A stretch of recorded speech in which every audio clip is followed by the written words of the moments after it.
Oke. Devi mana arah? Oke, arah masuk. Kita mulai jam berapa ini Bu Devi? Jam 1 Pak. Jam 1. Oh, masih ada. Iya. 17 menit. 17 menit. Oke. 1, 2, 3, 4, 5. Saya masukkan dulu semua pengisi acara ya. Nanti Bu Devi minta mereka mengaktifkan kameranya, Dik, pada saat saya masukkan mereka. Oke Pak.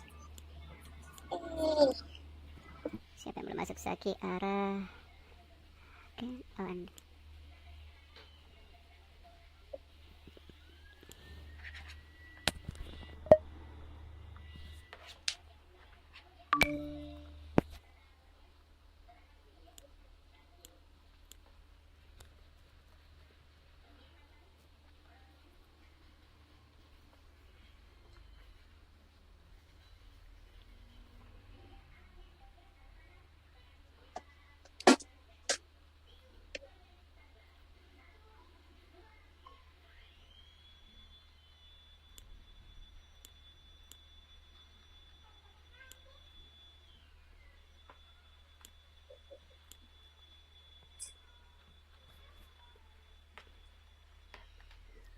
Siang Pak Dharma. selamat siang Bu. Oke, mantap. Nanti saya di sini ya. Apanya Pak? Roomnya. Iya, nanti untuk pengisi acara roomnya di sini dulu Pak. Nanti kan yang bisa dalam studio ini kan cuma 6 orang. Jadi nanti ketika awal MC-nya dulu yang masuk, nanti tukaran. Jadi nanti diatur sama Pak Amang, dan ketika Pak Dharma yang bicara, Pak Dharma yang muncul. Oh, siap. Nah, saya coba pakai HP juga supaya jelas suaranya. Oh iya Pak.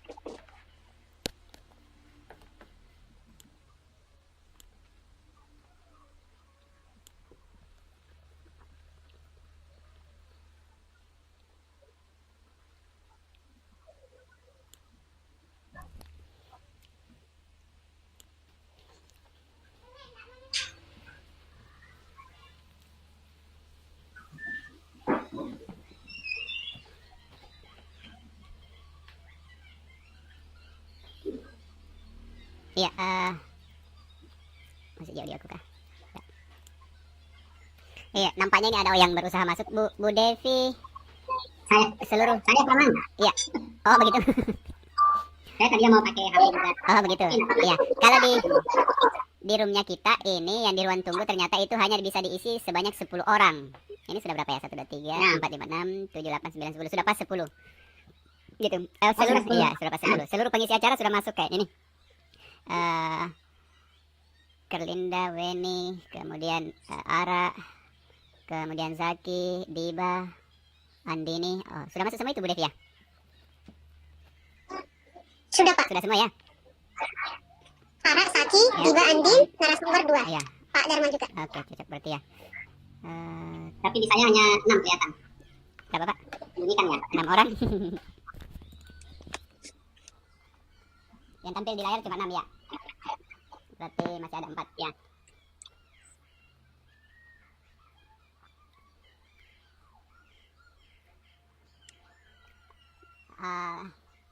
Lightingnya kayaknya agak gelap Pak Dharma.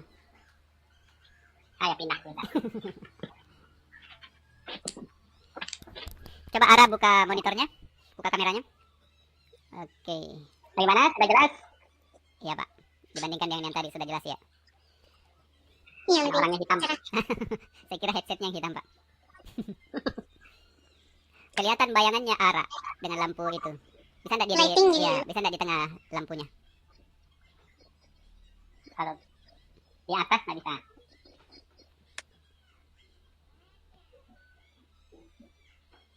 Yang Andin sama Diba tadi Pak, kameranya sudah diaktifkan enggak tadi Pak Amang? Belum. Saya keluar dulu Bu Devi ya. Kita atur ya mereka. Supaya Andin bisa masuk ya.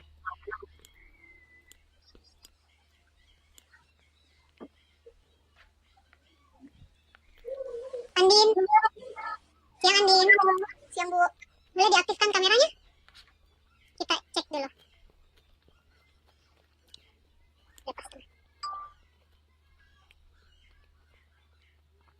Nanti banyak senyum ya Andin ya. Ya Bu.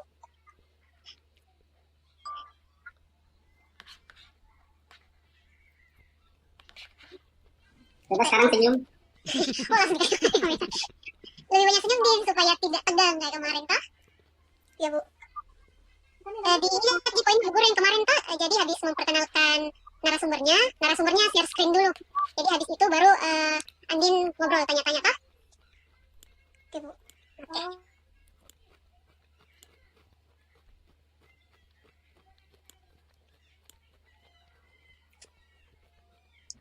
Siang Diba. Siang Bu. Oke, boleh diaktifkan kameranya Diba? Iya Bu.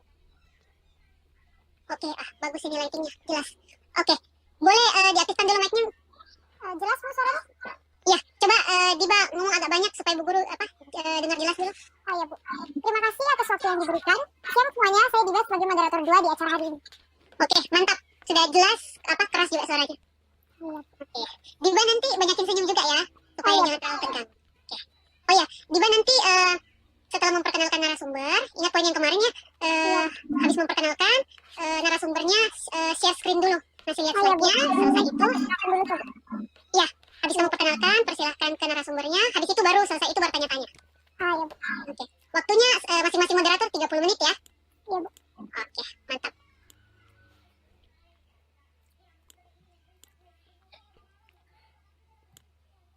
Saki? Siang Saki. Siang Bu. Ayo, mana latar belakangnya? Kameranya. Oke, mantap. Mantap ini, mantap. Mantap, latarnya juga mantap itu. Kenapa hilang? Coba aktifkan semua kameranya. Aktifkan semua kameranya bersamaan. Oke. Diba Andin. Bu Devi juga. Saya juga Pak. Iya. Saya di latar belakang. Di balik layar bisa tuh Pak. Iya, kita berdua di balik layar. Oke. Diba mana? Mana Diba? Diba. Iya. Oke, coba saya ganti tampilannya. Ini. Oke. Ini sudah mantap kalau gini ya. Ini sudah tampilan full kalau begini ya. Kita ada 7 menit. Bagaimana sebelum lanjut? Oh iya, doa dulu. Apakah kita bisa live atau bagaimana, Bu Devi? Jam berapa kita mulai live? 3:55. Sekarang sudah 12. 2-3 menit lagi ya Pak. Oke. 3 menit lagi. 2-3 menit lagi. Iya. Bagaimana? Ini kan 3 di bawah. Itu sudah mantap nih saya lihat. Bagaimana dengan arah Bu Devi? Kalau di saya lebih tidak ada yang bayangan tapi agak pecah dikit-dikit gambarnya. Iya. Arah pakai resolusinya. pakai laptop arah ya? Coba di kamera. Coba di kamera, kemudian di mana itu resolusi ya? General ya? Ya di general. Arah, coba di bagian bawah ada icon kamera dan mic. Ada? Coba diklik itu nak. Diklik, kemudian pilih general. Ada di situ broadcast quality, ada enggak? Ada high definition, ada full HDP, HD, ada enggak? Coba pilih yang resolusinya lebih tinggi dari sekarang. 720 nih Pak. Di atasnya ada 1080? Tidak. Oh tidak ada ya, hanya 720. Oke, sudah ya. Coba saya kasih sendiri dulu arah ya. Saya kasih sendiri dulu arah di room.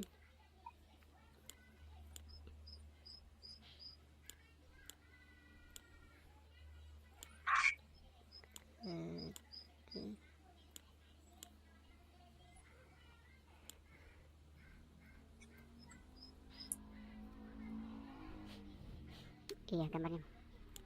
Iya, videonya agak pecah, kamu sekarang pakai lighting yang tadi enggak? Enggak Pak. Enggak. Coba dinyalakan coba. Lampu yang tadi. Coba dinyalakan lampu yang tadi. Kan agak buram kelihatan. Ini sudah ya?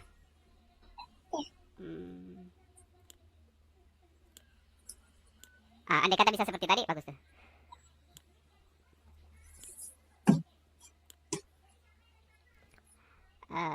Saya kasih sendiri dulu ya supaya saya bisa lihat ya.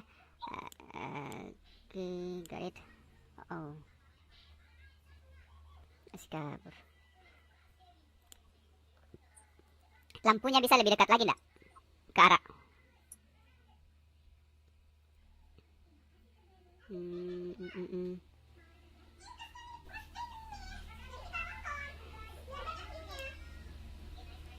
Oke.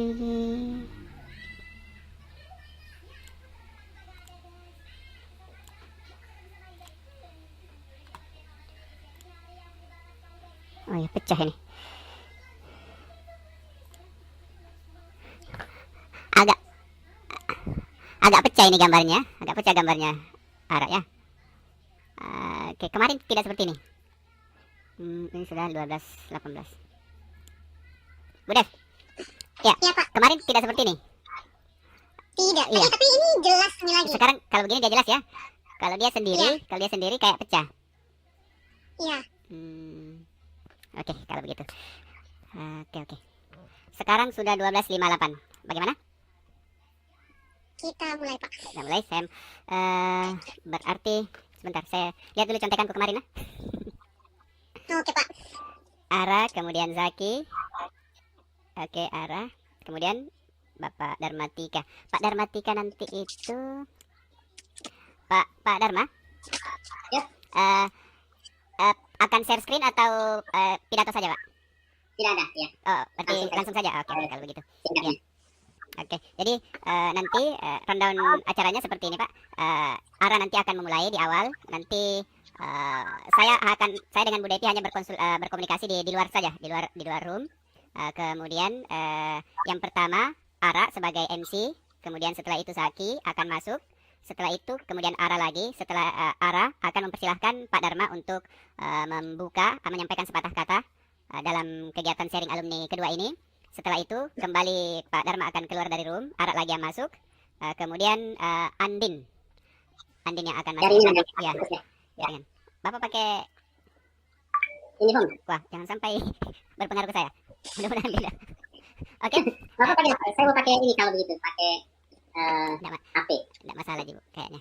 Tidak masalah kayaknya, Pak. Oke, Tadi sempat putus. ya, saya akan keluar dan kita akan meninggalkan Ara. Ya, kita akan meninggalkan Ara sendiri di room.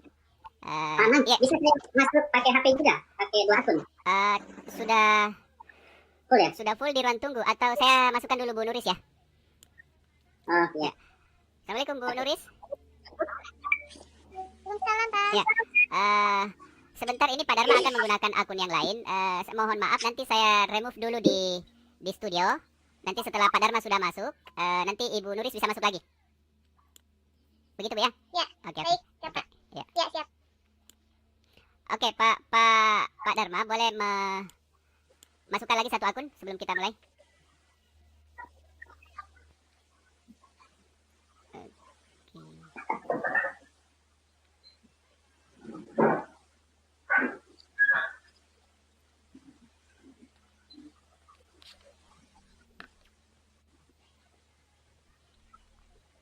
Bu Devi minta Bu Asri dan Bu Hasri untuk memantau kolom chat. Di Ya, di YouTube, di YouTube. sudah, Pak, Ya, sudah, supaya kemudian ada kata pengantar kepada di room chatnya itu agar anak-anak kita itu berkomentar atau memberikan pertanyaan ini. Oke? Iya, oke, Pak. Oke, sudah masuk ya Pak Dharma? Sudah. Mana yang satu? Oh, ini yang satu. Yang mana saya masukkan ini, Pak? Gini. Biasanya saya pakai 2. Satu kamera laptop, yang satunya pakai suara. Ini kalau Memang boros ya. ganda kalau begini Pak audionya. Ya. Yang mana jadi audio Pak? Yang audionya di laptop. Oh, di laptop audio kamera begini. Iya ya. Oke. Ya. Kalau saya keluarkan dari room apakah kedengaran ya? Saya keluarkan dulu dari room ya. Yang satu ini. Ya. Kedengaran Pak ya? Ya, kedengaran. Ya. Oke, berarti kondisinya begini saja Pak ya? Ya, boleh. Kondisinya begini. Oke, kalau begitu berarti sudah 1, 2. Andin sudah, Diba sudah ada. Narasumber 2 sudah standby dari tadi. Oke, kalau begitu kita bertiga akan keluar, Ara, ya. Kita bertiga akan keluar dan saya akan kirim ke YouTube streamingnya, ya. Oke, siap. Baca doa dulu. Semangat, Ara. Oke, baca doa dulu sebelum mulai ya. Oke, ya. Bismillah, kami akan keluar ya. Ara bisa melihat room chat enggak? Di chat. Bisa? Bisa. Nanti akan saya ketik start, ya. Ketik start. Pada saat saya ketik start di situ berarti Ara sudah mulai bicara. Oke? Bisa dipahami? Oke, kalau gitu. Oke, Bu Devi kita keluar ya. Oke, semangat, Ara. Siap, Bu. Oke, bismillah nak ya.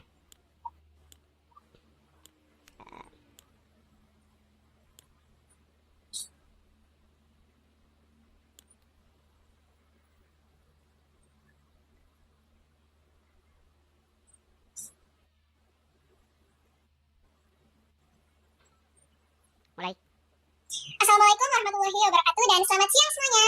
Apa kabar? Semoga kita semua dalam keadaan sehat walafiat. Pertama-tama marilah kita memanjatkan puji dan syukur kehadirat Allah Subhanahu wa taala karena atas karunia-Nya sehingga kita bisa mengikuti kegiatan webinar bersama kakak-kakak alumni SMP IPS Singkole dengan topik perencanaan karya. Sebelum masuk ke acara inti, marilah kita bersama-sama menundukkan kepala sejenak, memohon kepada Tuhan Yang Maha Esa agar diberi kelancaran dalam pelaksanaan kegiatan webinar ini. Untuk pembacaan doa akan dibimbing oleh Zaki Fahrezi. Kepada Zaki, dipersilahkan.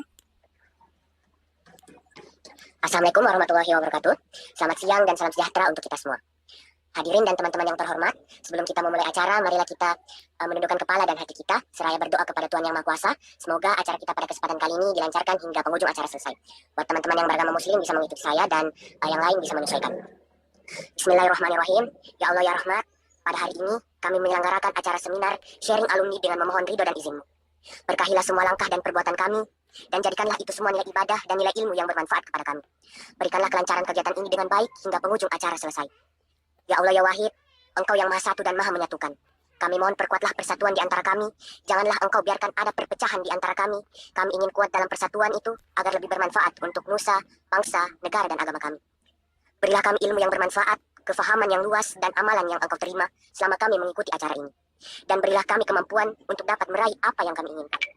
Ya Allah ya Ghafur, Engkau yang Maha Pengampun atas segala dosa. Ampunilah dosa kami, dosa kedua orang tua kami, dosa para pemimpin-pemimpin kami, dosa para pejuangmu dan dosa para pendahulu-pendahulu kami. Tempatkanlah kami dan mereka semua ini dalam lindungan rahmat dan ampunanmu. Ya Allah ya Mujib, Engkau Maha mengabulkan doa. Perkenankanlah doa dan permohonan kami ini. Amin, amin, amin ya Rabbal Alamin. Wassalamualaikum warahmatullahi wabarakatuh. Oke, selanjutnya kita akan mendengarkan sambutan dan sedikit penyampaian dari Kepala Sekolah SMP IPS Singkole, Bapak Ida Bagus Darmatika. Kepada Bapak Darmatika dipersilahkan. Baik, terima kasih. Selamat siang. Assalamualaikum warahmatullahi wabarakatuh. Salam sejahtera untuk kita semua. Pertama-tama, saya sangat mengapresiasi atas inisiatif ide yang sangat cemerlang pada siang hari ini. Pengurus OSIS bekerja sama dengan PTFA dan para guru SMP IPS Singkole ini untuk mengundang alumni yang telah sukses dalam harir sekolah yang telah dilaksanakan. Mudah-mudahan kegiatan hari ini dan sejenisnya di masa yang akan datang dapat lebih meriah lagi, lebih semarak demi kemajuan pendidikan anak-anak baik yang sedang menimba ilmu di SMP IPS Singkole maupun yang telah lulus.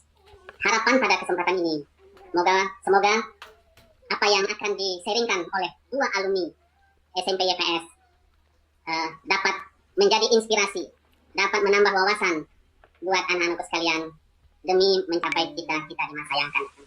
Kami mengucapkan terima kasih terutama kepada narasumber Ananda Weni dan Karlina.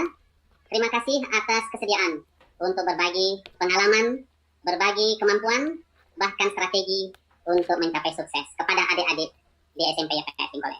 Mudah-mudahan para alumni yang lain juga punya semangat yang sama untuk berbagi ilmu, berbagi pengalaman, berbagi kiat sukses di masa yang akan datang. Terima kasih kepada PTFA yang telah bekerja sama memberikan bantuan baik berupa moral maupun material. Terima kasih kepada teman-teman guru dan pegawai SMP IPS Singkole atas kerjasama dan kerja keras sehingga kegiatan pada siang hari ini dapat terlaksana dengan baik. Anak-anakku sekalian, Bapak Ibu dan semua pihak yang menyaksikan acara pada siang hari ini. Ternyata untuk menjadi sukses itu panjang perjuangan dan usaha. Sebentar kita akan mendengarkan bagaimana kiat-kiat. Dalam mencapai sukses itu harus kita berkorban. Berkorban apa saja? Pertama, berkorban waktu. Berkorban kesenangan, karena kalau kita selalu bersenang-senang maka sukses tidak akan bisa ditampilkan. Di masa pandemi COVID-19 ini, ternyata para siswa dapat menciptakan keberhasilan, menciptakan sukses seperti yang kali ini diadakan oleh pengurus OSIS bekerja sama dengan PTFA dan pihak sekolah. Ada beberapa prestasi yang dicapai oleh anak-anak kita di masa pandemi. Diba dan kawan-kawan telah menerbitkan sebuah buku yang isinya tentang cerita. Nanti anak-anakku sekalian bisa baca. Selain juga ada beberapa anak yang kemarin ikut lomba bahasa Inggris yang diadakan oleh pihak Erlangga. Ada satu teman kita yang lolos ke tingkat nasional, yaitu Andin. Dan 3 orang yang saat ini sedang menunggu hasil yang telah mengikuti lomba kompetisi sains nasional yang sebelumnya disebut dengan Olimpiade Sains Nasional. Semoga teman-teman kalian ini bisa lolos ke tingkat nasional. Anak-anakku sekalian, bagi anak-anak yang menginginkan jejak dua alumni untuk bertukar pelajar dengan pihak luar, silahkan menyimak, silahkan nanti bertanya dan menggali bagaimana kiat-kiat sukses sehingga bisa berhasil dengan biaya gratis menjadi duta pelajar Indonesia dengan biaya penuh oleh pemerintah luar negeri. Jadi selamat menyimak anak-anak sekalian. Semoga acara siang hari ini lancar dan Tuhan memberikan petunjuk supaya kegiatan ini bisa lancar. Terima kasih sekali lagi. Selamat mengikuti acara ini. Selamat siang. Tetap menjaga kesehatan meskipun di masa pandemi ini anak-anak sekalian tetap bisa berprestasi dan sukses. Terima kasih sekali lagi. Assalamualaikum warahmatullahi wabarakatuh.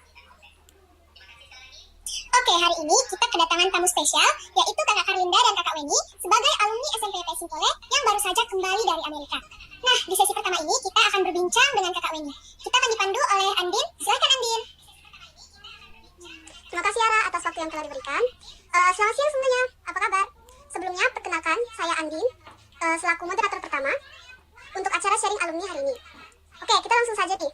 Di sini kita kedatangan seorang alumni yang sudah sukses yang akan sharing pengalamannya kepada kita semua. Sebelum kita berbincang dengan narasumber kita, seperti pepatah bilang, tak kenal maka tak sayang. Jadi kita kenalan dulu nih dengan Kak Weni. Halo Kak. Halo Kak Weni. Halo. Apa kabar Kak? Alhamdulillah baik. Kalau boleh tahu nih Kak, Kakak alumni SMP IPS tahun berapa nih? Sekitar tahun 2006. 2004. Oh gitu ya Kak. Kak Weni lagi sibuk apa nih selama masa pandemi ini? Selama pandemi sekarang saya bekerja sebagai digital content editor di Jakarta. Begitu. Jadi tetap working from home. Ya. Oke, jadi Kak Weni mau share pengalamannya dan ke kita semua. Baik, pertama-tama bismillahirrahmanirrahim. Assalamualaikum warahmatullahi wabarakatuh. Wah, saya deg-degan sekali, sekaligus senang karena bisa kembali ke sekolah saya SMP IPS. Dan saya berterima kasih sekali kepada guru-guru dan juga PTFA yang sudah mau mengundang saya di acara ini. Nah, saya akan cerita-cerita sedikit tentang pengalaman saya mengikuti beasiswa di Amerika Serikat. Mungkin saya boleh share screen ya.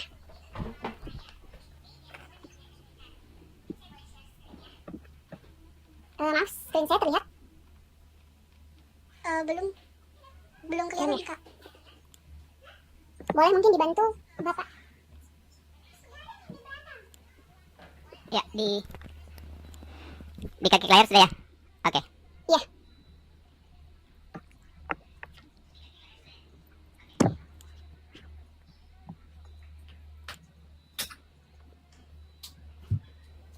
Mohon untuk diinfo jika sudah kelihatan screen saya. Sudah kelihatan Kak Weni? Oh ya, baik, terima kasih ya. Nah, hari ini saya mau cerita-cerita singkat saja tentang beasiswa yang saya ikuti. Namanya itu Community College Initiative Program. Jadi beasiswa ini tuh dari pemerintah Amerika Serikat. Mereka membiayai kita selama selama 1 tahun ajaran atau 2 semester di Community College di Amerika Serikat. Nah, menurut saya itu untuk mendapatkan beasiswa itu atau untuk menjadi sukses itu kita harus bermimpi dulu. Jadi bermimpi itu sudah menjadi langkah awal untuk capai cita-cita. Jadi bermimpi apa saja dulu, setinggi mungkin. Jangan takut untuk merasa tidak percaya diri atau merasa mungkin tidak mampu. Jadi menurut saya itu bermimpi itu adalah langkah awal. Kamu sudah maju 1 langkah untuk bisa mencapai cita-cita kamu. Nah, kenapa sih saya sangat termotivasi untuk pergi ke Amerika? Jadi waktu kecil itu sering sekali saya membaca buku, menonton film-film remaja Amerika.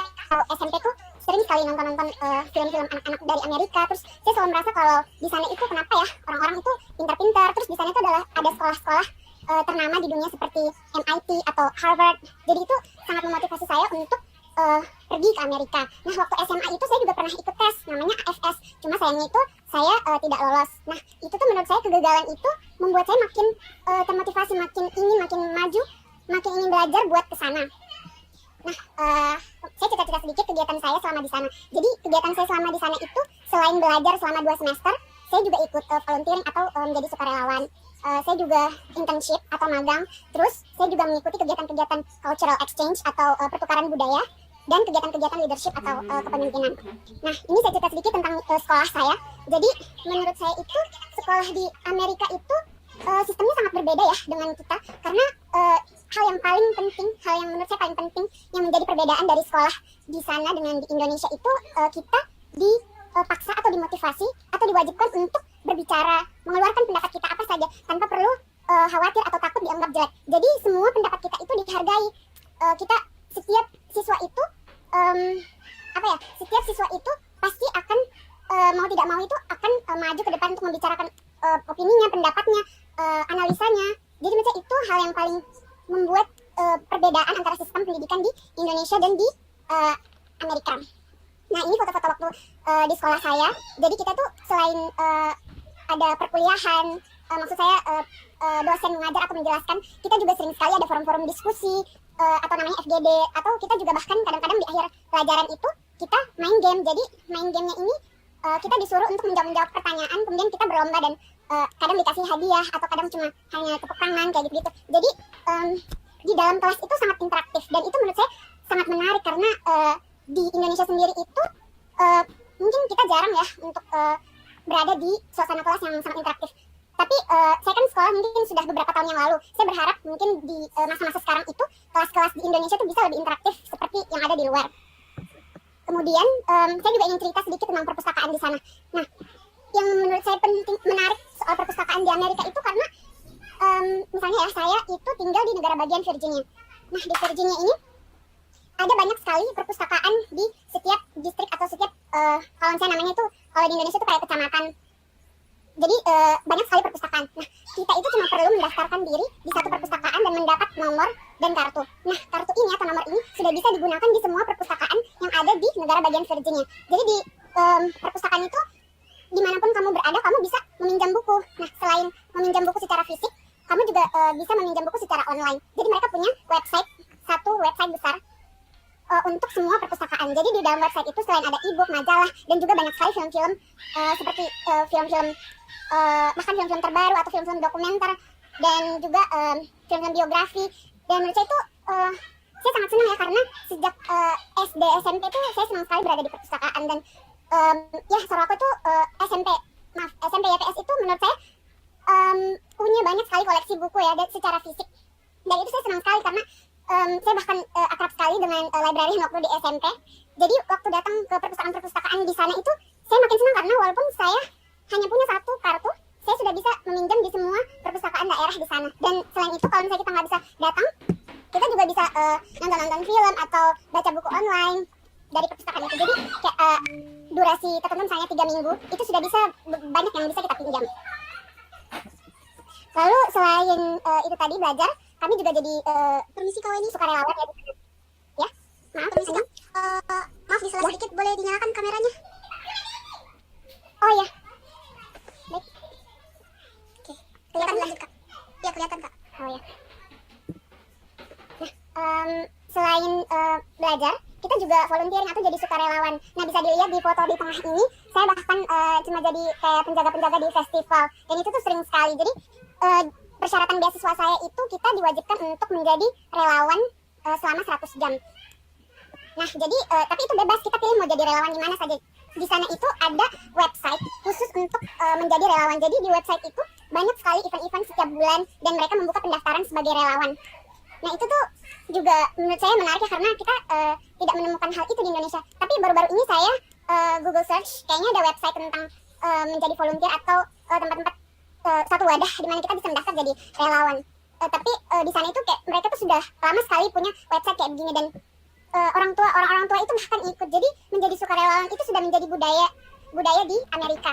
Saya juga senang jadi relawan ya karena waktu sampai sekarang bahkan saya masih menjadi relawan di beberapa tempat seperti Makassar International Writers Festival. Saya selama 3 tahun menjadi manajer media di MIWF. Nah, di sini tuh karena kecintaan saya terhadap festival-festival seperti itu, jadi saya juga mendaftar festival-festival yang serupa di Amerika Serikat. Nah, seperti foto-foto saya itu ada festival Reach di Kennedy. Jadi itu tentang literasi dan art yang juga tema yang sama yang ada di MIWF. Terus saya juga senang sekali sempat menjadi relawan di acara TEDx di sana. Sepertinya teman-teman juga pasti familiar dengan acara-acara TEDx ya. Selain itu, di sana itu kan kita juga wajib untuk cultural exchange. Jadi program pertukaran budaya ini, kita wajib untuk mengenal budaya mereka dan juga kita juga wajib untuk memperkenalkan budaya kita. Nah, di sini tuh di foto-foto yang saya perlihatkan itu saya dan teman-teman saya, beberapa teman saya yang berasal dari Indonesia juga, kami membuka booth di seperti acara pameran pendidikan. Jadi kami memperkenalkan tentang Indonesia selama di sana. Nah, untungnya kita juga dapat bantuan dari kedutaan besar di sana. Nah, ini tuh kami di situ memperkenalkan tentang apa-apa saja Indonesia. Terus kami juga memperlihatkan kain-kain atau barang-barang yang berasal dari Indonesia. Beberapa juga ada yang kami bawa khusus dari Indonesia untuk diberikan ke orang-orang di sana. Nah, selain itu kami juga wajib untuk mengenal budaya di sana. Jadi di sana itu setiap orang diberikan dikenalkan ke satu orang di sana, dan mereka yang bertugas untuk memperkenalkan kita ke budaya-budaya di sana. Jadi kita diajak misalnya ke acara-acara Christmas, Thanksgiving, atau ini saya juga sempat menghiasi labu. Jadi di sana itu setiap musim fall atau musim panen itu mereka ada acara hias-hiasin labu untuk dipajang di rumah mereka. Terus kita juga pergi ke acara-acara khas orang Amerika budaya di sana, seperti mengunjungi tempat-tempat kayak farm atau mengunjungi tempat-tempat bersejarah kayak gitu. Itu diperkenalkan oleh orang yang bertugas untuk memperkenalkan kita, namanya social host. Tapi kita tidak tinggal bersama mereka, kita tinggal sendiri di rumah sendiri. Jadi kita cuma punya kewajiban untuk bertemu sekitar 1-2 kali sebulan. Jadi tergantung kita saja. Nah, yang paling enak itu jadi anak beasiswa di sana itu karena kita juga punya privilege untuk ketemu dengan orang-orang yang mungkin kalau di sini itu agak susah ya kita ketemu. Misalnya Pak Joni J. Plate kan sekarang dia jadi Menteri Komunikasi. Nah, dulu itu kan saya sempat bekerja di DPR RI di Jakarta ya, dan kami juga berada di partai yang sama, yaitu Nasdem, dan saya itu sering ketemu sama beliau, tapi jarang sekali untuk mau berbicara, bercanda, diskusi ataupun berfoto. Nah, selama di sana itu saya magang di tempat atau kantor yang kantor non-profit atau NGO ya, yang mengurusi hubungan diplomatik Indonesia dan Amerika. Nah, para menteri-menteri ini diundang untuk mengikuti diskusi tentang politik dan ekonomi. Jadi di situ saya bisa bertemu dengan para menteri ini, dan mereka itu sangat senang dan mau berdiskusi untuk kita anak-anak mahasiswa Indonesia yang belajar di sana dan mendapatkan beasiswa. Jadi menurut saya itu salah satu privilege yang didapatkan oleh anak-anak Indonesia yang belajar di sana. Jadi kita punya program beasiswa saya itu mewajibkan kami untuk mengikuti magang selama sekitar 75 jam, tapi boleh lebih dari itu jika kita inginkan. Dan ini juga bagus ya, karena setelah mengikuti program beasiswa ini kan memang program beasiswa ini khusus untuk profesional. Jadi kita sudah punya pengalaman untuk bekerja, bagaimana lingkungan kerja yang ada di Amerika. Nah, ini juga salah satu motivasi saya ya untuk pergi ke Amerika, jalan-jalan di Capitol Hill dan White House. Kebetulan itu saya tinggal 15 menit dari Washington DC, jadi mudah sekali buat saya untuk mengakses tempat-tempat seperti ini. Nah, yang tadi saya bilang di awal-awal itu, saya memang bermimpi untuk pergi ke Harvard atau MIT. Walaupun misalnya saya belum bisa bersekolah di sana, dan semoga bisa, tapi saya sudah bisa mengunjungi atau melihat sekolah-sekolah di sana. Dan menurut saya ini tuh yang bikin saya memotivasi saya lagi untuk belajar lagi, melanjutkan sekolah lagi. Nah, mungkin itu aja ya cerita-cerita soal pengalaman saya selama mengikuti beasiswa di sana. Nah, saya juga punya tips sedikit buat teman-teman atau adik-adik yang mau daftar beasiswa. Nah, pertama itu menurut saya banyak kan yang suka bertanya gimana sih caranya dapat beasiswa. Sebenarnya kalau kita Google search itu cukup dengan keyword beasiswa ke luar negeri, itu tuh sudah berhamburan informasi tentang beasiswa. Nah, yang penting itu kamu cuma filter sesuai kebutuhan kamu, sesuai jurusan kamu, sesuai cita-cita kamu. Dan kalau kamu misalnya sudah punya cita-cita atau jurusan yang kamu inginkan, di mana tempatnya yang kamu mau, itu tuh sudah bisa memilah-milah sendiri informasi beasiswa yang mana yang kamu inginkan. Nah, ini juga penting ya, karena untuk mendaftar atau untuk lulus beasiswa itu kamu harus kamu harus lulus tes dengan nilai tertentu dalam kemampuan berbahasa Inggris. Sebenarnya itu menurut saya banyak sekali juga yang bertanya gimana sih caranya belajar bahasa Inggris. Nah, dulu itu saya sering sekali seperti di awal saya bilang, saya sering sekali menonton film-film remaja Amerika atau berbahasa Inggris, dan itu menurut saya sangat membantu saya dalam belajar bahasa Inggris. Dan juga lagu, misalnya saya mendengar lagu sambil mengucapkannya juga sambil melihat liriknya, dan menurut saya itu sangat membantu pronunciation kita. Dan untuk menambah kosakata itu cukup dan membaca buku. Mungkin awal-awal itu baca buku itu agak berat ya, karena kamu harus sering melihat kamus atau apa, tapi kalau udah kebiasaan itu akan lancar nantinya. Dan untuk melatih listening kamu juga bisa mendengarkan podcast. Sekarang itu podcast sangat hype ya, dan banyak sekali bahan-bahan yang bisa kamu dengarkan di podcast. Nah, misalnya TEDx, podcast TEDx itu bagus sekali. Jadi selain kamu belajar bahasa Inggris, kamu juga bisa belajar inti dari podcast itu, inti dari pelajaran yang ingin, atau nilai-nilai yang mereka ingin sampaikan dalam podcast. Nah, ini juga salah satu pertanyaan yang paling banyak ditanya kalau misalnya kamu mau tulis esai untuk beasiswa. Jadi kadang itu kita nggak tahu ya, kita nggak tahu mau jurusan apa, mau nanti besarnya mau jadi apa, atau cita-citanya apa. Jadi selagi masih muda, selagi masih SD, SMP, SMA, cobalah beraktivitas, coba banyak hal beraktivitas di luar akademik, dan itu akan berikan kalian referensi karena sudah coba yang ini, coba yang itu. Jadi kalian tahu yang mana sih yang lebih menarik buat saya, bagian bidang-bidang apa yang menurut saya menarik buat saya. Jadi selain akademik itu, kita sebaiknya coba banyak hal di luar. Jadi itu saja, sekian dari saya. Terima kasih. Jika ada yang ingin bertanya, silakan. Saya kembalikan ke Andin. Terima kasih. Ya, terima kasih Kak Weni. Wah, keren banget ya. Jadi kita sudah mendengarkan cerita dari Kak Weni. Jujur nih, salah satu mimpiku juga untuk bisa belajar di luar negeri. Nah, tadi Kak Weni udah ceritakan tentang pengalaman menyenangkannya Kak Weni di luar negeri, belajar di luar negeri. Jadi kalau ada yang menyenangkannya, pasti ada juga tantangannya atau hambatannya. Kak Weni bisa ceritain hambatan atau tantangan terbesarnya Kak Weni untuk belajar di luar negeri, dan bagaimana cara Kak Weni menangani hambatan atau tantangan itu? Bisa di-share, Kak? Ya, terima kasih Andin. Jadi waktu awal-awal itu saya ingat ya, waktu awal-awal itu saya kadang masih sulit mengerti apa yang orang-orang bilang, karena selain mereka berbahasa dengan cepat, mereka juga punya dialek yang berbeda-beda. Jadi waktu sekitar seminggu 2 minggu awal itu kadang-kadang saya masih susah untuk memahami orang di sana berbicara atau guru saya berbicara. Namun ya yang tadi saya bilang, kalau kita terus berlatih, dan menurut saya itu untuk belajar bahasa itu adalah dengan menggunakannya. Jadi kita memang harus memaksa diri untuk menggunakan atau untuk belajar, dan jika kita selalu melakukannya, maka lama-kelamaan kita akan menjadi fasih. Itu sih tantangan awal saya yang paling berat waktu datang ke sana. Oke, jadi begitu. Jadi aku mau nanya lagi nih, Kak. Ya, maaf nih, biar saya ada. Oh ya, tidak apa.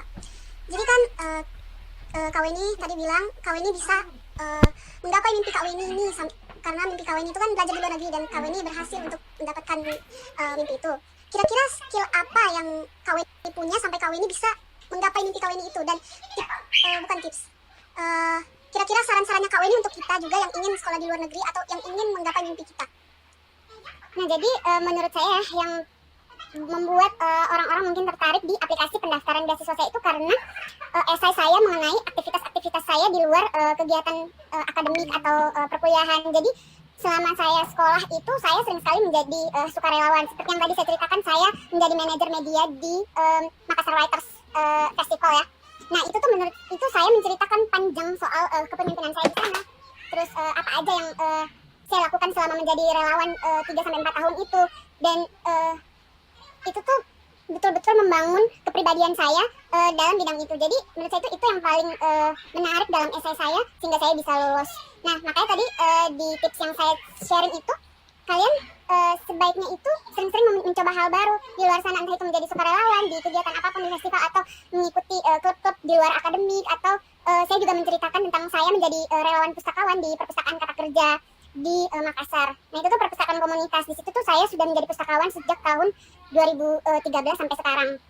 Nah, itu tuh saya juga menceritakan hal-hal yang di luar. Malah sangat minim saya menceritakan soal aktivitas saya di bidang akademik. Meskipun itu juga ya penting ya, karena di aktivitas akademik itu kita dilihat bagaimana usaha kita untuk belajar dan mengisi otak, menurut saya. Terima kasih.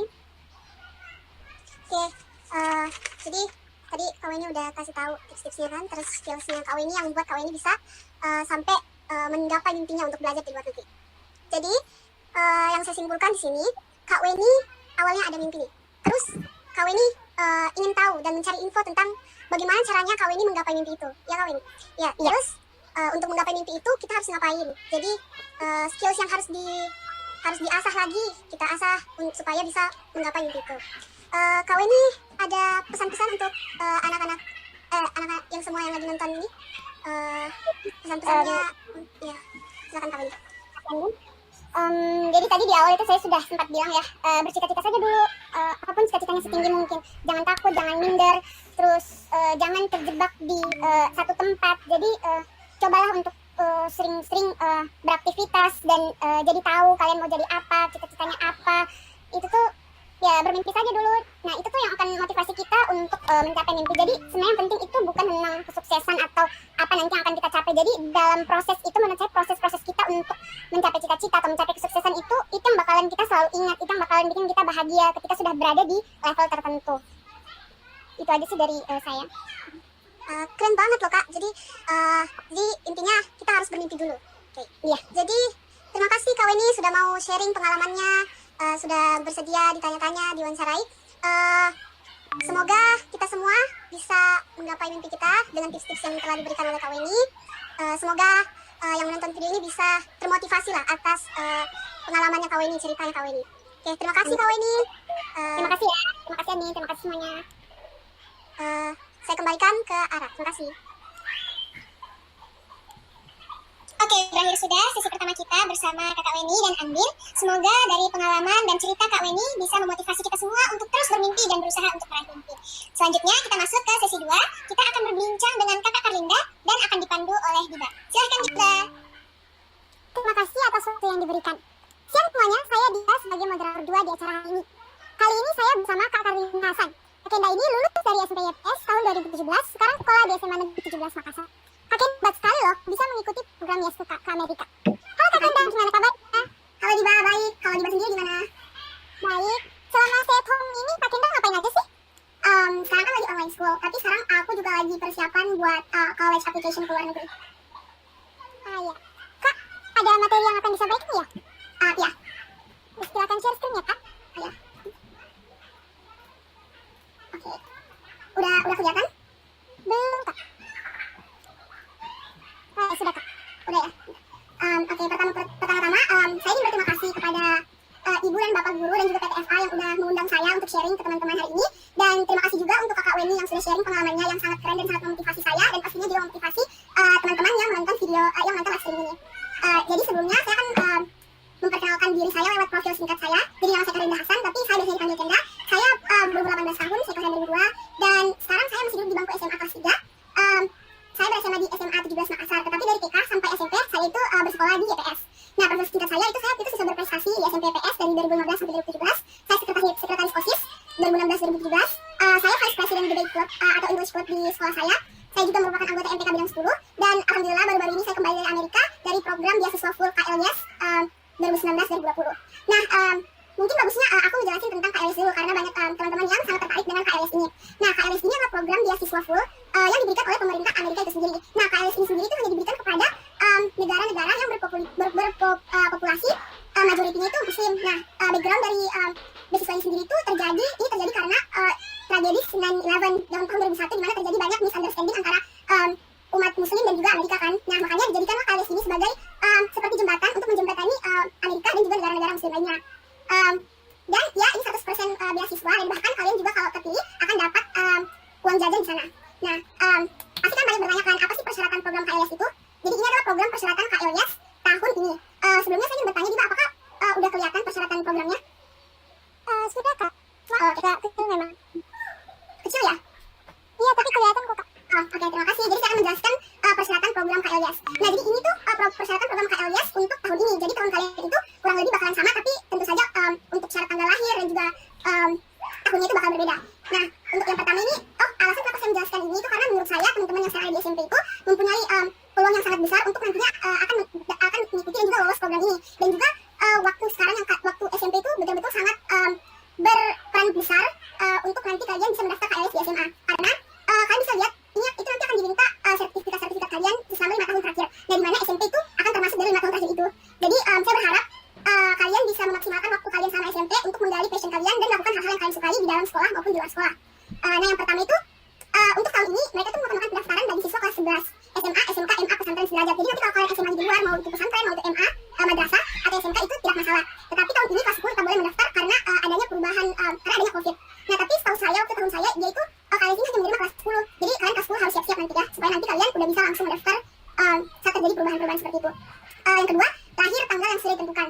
Jadi KLYES ini kalau misalnya biasanya ada siswa yang umurnya itu tanggung seperti lahir setahun sebelumnya, itu biasanya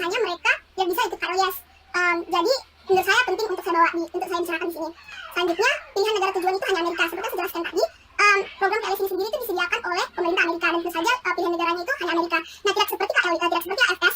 Walaupun KLS dan AFS ini berada pada satu dibawahi oleh satu organisasi di Indonesia, yaitu Bidang Antar Budaya, perbedaan terbesarnya itu adalah karena AFS itu bisa ke banyak negara seperti Asia, Eropa, dan benua Amerika lainnya. Tetapi AFS juga terkadang, bukan terkadang sih, kebanyakan harus memakai biaya sendiri, tidak seperti KLS. Nah, selanjutnya warga negara Indonesia. Udah jelas ya. Jadi yang kelima, rata minimum dalam rapor adalah 80 untuk semua mata pelajaran. Jadi ini juga sangat penting. Jadi saya berharap jika adik-adik ini mendaftar KLS di SMA nanti, udah bisa memantapkan nilai akademis kalian dari SMP. Nah, gimana kalau misalnya nilainya ada di bawah 80 Kak? Jadi apakah saya udah gak mungkin lolos? Menurut saya, kalian itu jika nilai kalian ada di bawah 80, tolong jangan berkecil hati. Kalian harus tetap mendaftar. Jangan sampai nilai kalian yang hanya mungkin dari 1 poin 179 di SBK atau tulisan di olahraga membuat kalian tidak mengambil kesempatan di program yang hanya diadakan sekali seumur hidup ini. Jadi kalian harus tetap mendaftar, dan mungkin saja di aspek-aspek lain kalian bisa menutup kekurangan kalian di nilai rapor itu, seperti di achievement kalian, atau di organisasi kalian, atau bahkan di esai kalian. Selanjutnya diizinkan dan mendapat persetujuan dari orang tua dan sekolah. Nah, mungkin dari sekarang kalian bisa nih kayak komunikasikan sama orang tua kalian, pastikan kalau orang tua kalian suportif terhadap program yang kalian ikutin. Karena ada banyak kasus di mana si siswanya udah siap nih, udah siapin semua, tapi karena ternyata pas udah mau submit, orang tua kan nggak bolehin, jadi batal deh. Jadi kan sayang banget kan. Jadi kalau bisa dari sekarang udah komunikasiin ke orang tua. Dan untuk masalah izin dari sekolah, saya rasa semua sekolah pasti pengen dan akan pasti mengizinkan jika siswanya ikut program pelajar.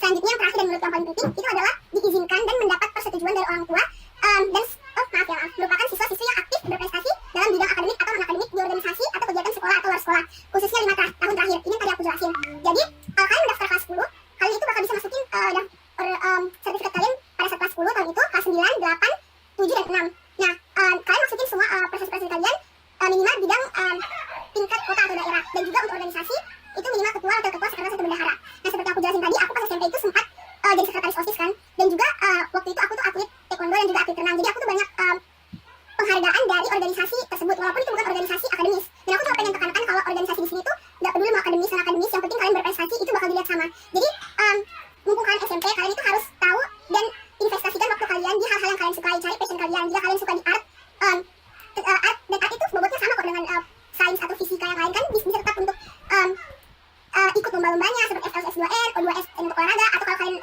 sangat senang dengan bidang akademis, kalian bisa ikut OSN. Pokoknya kalian harus aktif berorganisasi dan juga dari passion kalian sedalam mungkin semumpung kalian masih SMP. Dan juga pas juga saya pas SMA, aku juga sempat join MPK, atau itu seperti kayak OSIS kan. Jadi aku juga sempat ngasih masuk itu di application beasiswa aku. Dan aku juga sempat dengar kalau misalnya aku waktu itu nilai pas aku mendaftar, nilai achievementku tuh kayak bukan paling tinggi juga sih, cuma tinggi gitu, karena aku merasa itu karena prestasi non akademis yang aku lakuin. Nah, aku cerita sedikit gimana caranya aku bisa termotivasi untuk mendaftar KLS. Jadi waktu itu pas SMP, aku kan sama seperti Kak Weni, aku tuh sudah sering nonton video YouTube atau bahkan cuma nonton film tentang remaja Amerika, dan aku tuh dari dulu juga udah tertarik dengan budaya dan kebiasaan-kebiasaan orang Amerika. Aku tuh pengen belajar lebih lagi, dan aku pengen ngembangin dan belajar tentang perspektif baru yang bisa kita dapatkan di luar negeri. Karena nanti di luar negeri itu pastinya kita kan akan jadi minoritas di sana, dan bakal banyak hal-hal yang bisa kita pelajarin yang tidak bisa kita dapat di Indonesia itu sendiri. Nah, selain dari itu, aku juga ngerasa kalau aku itu bisa mengekspresikan diriku lebih luas lagi kalau aku punya kesempatan untuk belajar di Amerika. Karena di Amerika kalian tahu, itu kan di Amerika sangat bebas untuk berekspresi kan. Jadi bagi teman-teman yang mungkin sangat passionate about make up atau passionate about fashion, you can explore your passion di Amerika. Karena mereka tuh benar-benar nggak ada larangan kalau kalian ke sekolah pakai make up, kalian ke sekolah dengan pakaian yang kalian inginkan, itu nggak ada larangan. Dan itu benar-benar menurutku adalah the biggest privilege I could have when I was an exchange student there.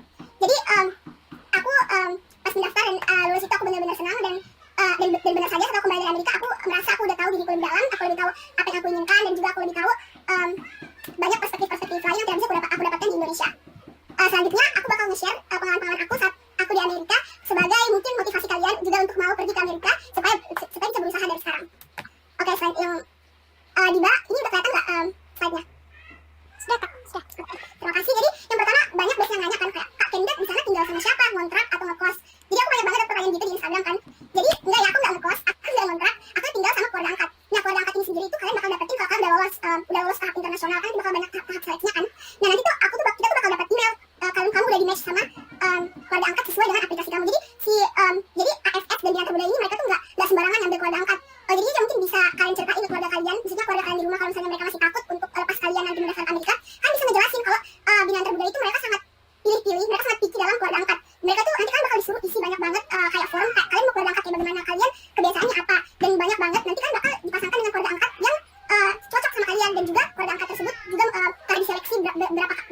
sangat panjang sampai mereka akhirnya bisa nge-host kita sebagai anak angkat mereka. Dan keluarga angkat ini sendiri juga bertugas untuk memberi kita makan, menyediakan tempat tinggal, dan juga mengantar-antar kita. Nah, jadi kalian lihat di sini, ini adalah ibu dan bapak angkat aku. Kita lagi di festival kan. Ini foto yang ini aku sama saudara aku dan kedua orang tua aku, kita lagi nonton football. Nah, football itu kayak hal paling besar di Amerika. Dan football ini bukan seperti sepak bola ya. Jadi sepak bola kalau di Indonesia kan bola kaki kan, itu dibilangnya soccer kalau di Indonesia. Nah, sedangkan di Amerika itu dibilangnya football, itu seperti kayak main rugby gitu. Dan itu tuh kayak sport yang paling nge-hype gitu di Amerika. Dan di situ di Amerika aku dapat perspektif baru lagi kan. Kalau ternyata orang Amerika itu juga kayak nggak suka soccer, nggak suka bola, sepak bola, gimana suka football. Dan setiap hari Minggu kita pasti nonton di luar. Nah, terus ini aku sama keluarga besarku. Kita lagi liburan waktu itu di Meksiko dan kita foto.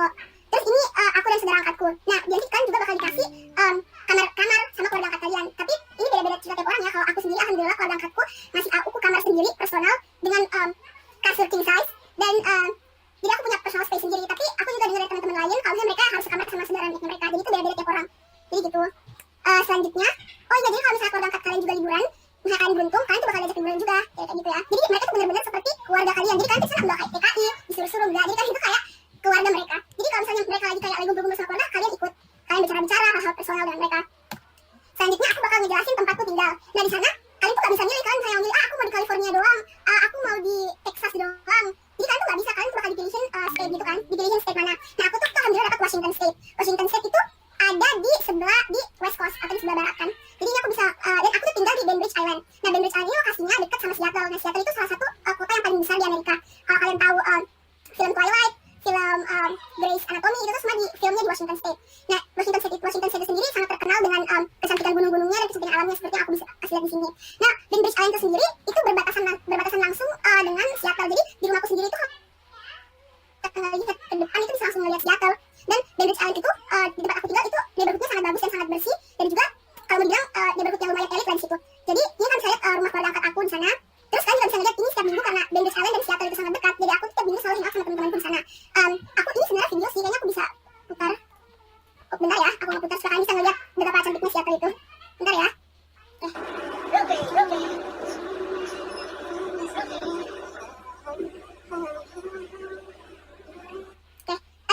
nggak?